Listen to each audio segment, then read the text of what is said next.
தனக்கு இணை வைப்பதை அல்லாஹ் மன்னிக்கவே மாட்டான். இது தவிர அனைத்தையும் தான் நாடுகின்றவர்களுக்கு அவன் மன்னித்து விடுவான். எனவே யார் அல்லாஹ்வுக்கு இணை வைக்கின்றார்களோ அவன் வழிகேட்டில் வெகு தூரம் சென்று விட்டான். இப்போ இதில் அல்லாஹ் என்ன சொல்கிறான்? ஷிர்க் வைக்கிறத நான் மன்னிக்க மாட்டேன். அதை தவிர மற்றதை தான் நாடுகிறவர்களுக்கு, மற்றதை வரவன் போகிறவனுக்கெல்லாம் மன்னிச்சிட மாட்டேன்.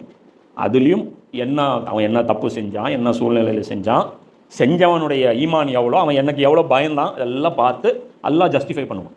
இதுதான் அல்லாஹ் சொல்கிறான். எனவே யார் அல்லாஹ்வுக்கு இணை வைக்கின்றார்களோ அவன் வழிகேட்டில் வெகு தூரம் சென்று விட்டான். இதில் எதுக்காக இந்த வசனத்தோட இது லிங்க் ஆகுதுன்னா, இதுவும் ஒரு விஷயம் இருக்குது. என்னன்னா, இந்த இஜ்மாவை உடைக்கிறான் வருதுன்னு வச்சுக்கோ, அவனும் அல்லாஹ் வாக்கு பார்க்குறான்னு.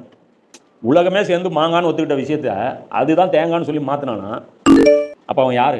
இந்த இயற்கையை சேலஞ்ச் பண்ணுறான். இத்தனை நாளாக மக்கள் இதைத்தான் நம்பினாங்க, அப்போ அதை மாற்றி நான் புதுசு பேர் வைக்கிறேன். இப்போ மக்காவுக்கு பேர் வச்சது யார்? அல்லாஹ். ஜம்சம் தண்ணிக்கு அல்லாஹ் பேர் வச்சான். புரியுதா? பேர் ஆதம் நபிக்கு பேர் கற்றுக் கொடுக்குறது யார்? அப்போ எல்லா விஷயம் இயற்கைக்கு ஃபிக்ஸட் பண்ணுற